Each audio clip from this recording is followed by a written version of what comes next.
London, it is said that presidents enter office with grand ambitions for foreign policy, which are often sacrificed upon the altar of domestic realities. Not so with Donald Trump.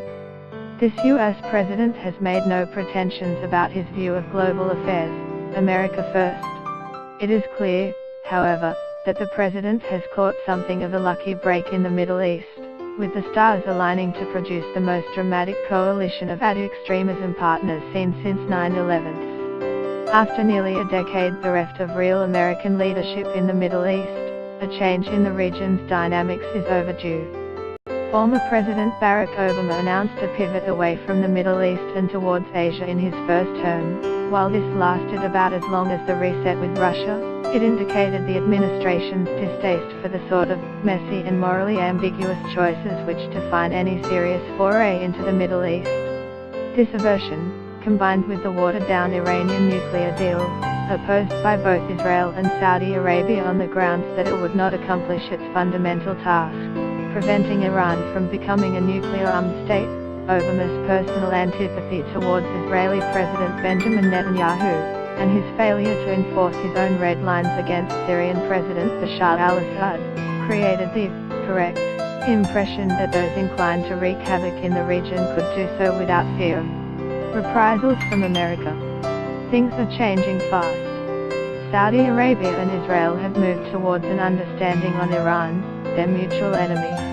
Last week, a senior Israeli general indicated that the country was on the verge of sharing Iran-related intelligence with the Saudis, a vote of confidence in the relationship, even if formal diplomatic ties have not been established. The removal of a reliable Sunni bastion in Iraq's Saddam Hussein created an imbalance in the region which the Saudis are eager, desperate even, to correct, and Israel seems glad for any counterweight to growing Iranian influence amongst their neighbors.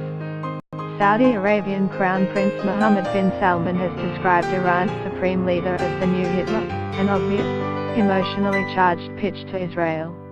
Get the latest news and updates emailed straight to your inbox. By submitting your email you are agreeing to Fairfax Media's terms and conditions and privacy policy. Prince Mohammed has embarked on an ambitious set of reforms to modernize his society and diversify its economy. While not all-encompassing, they do represent a rare concession from the House of Saud that change is critical to the country's future prosperity, and to the monarchy's survival, of course. The Saudi Vision 2030 program is not perfect, but it is a first step on the road to modernity and, as such, should be encouraged by those who wish to stem the tide of future bloodshed in the region.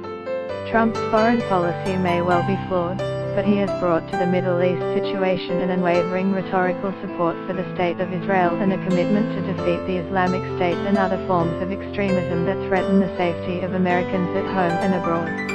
Critics say he has not actually done very much in practical terms, but his words seem to have signaled a shift in position from his predecessor.